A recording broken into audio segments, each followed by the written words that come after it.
In today's video, I'm going to teach you how to remove TikTok Pixel. If you've installed a TikTok Pixel you no longer need, or you're cleaning up duplicate tracking, this walkthrough will help you remove it safely and confidently. Start by opening your browser and searching for TikTok Ads Manager. This ensures you land on the official platform even if you don't have the exact URL handy. Look for the legitimate TikTok Ads domain in the results before you click through. That helps you avoid spoofed pages and keeps your account secure. Once you're on the correct page, sign in to your TikTok Ads account. If you manage more than one business or ad account, double-check that you're in the right workspace before moving on. Permissions matter here. If you don't see certain options later, you may need admin access for that account. After logging in, head to the top navigation and select Tools. From there, choose Events Manager. This is where TikTok organizes your tracking sources and website events, so it's the control center for pixels. Inside Events Manager, go to the Data Sources or Web Events section. You'll see a list of your pixels with their names and details.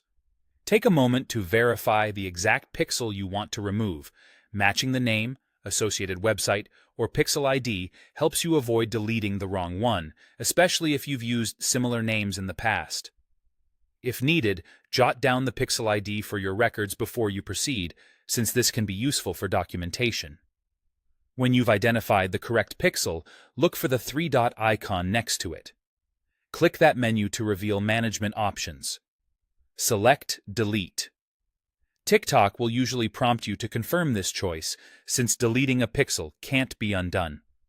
Read the confirmation message carefully, then click Yes to finalize. Once confirmed, the pixel is removed from your Events Manager, and it will stop collecting new data. Historical reporting tied to that pixel may remain in your account for reference, but no fresh events will flow in.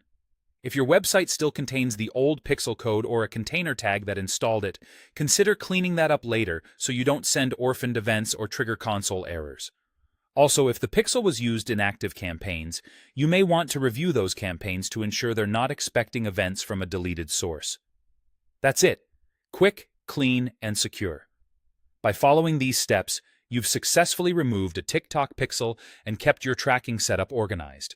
Thanks for watching, and I'll see you in the next tutorial.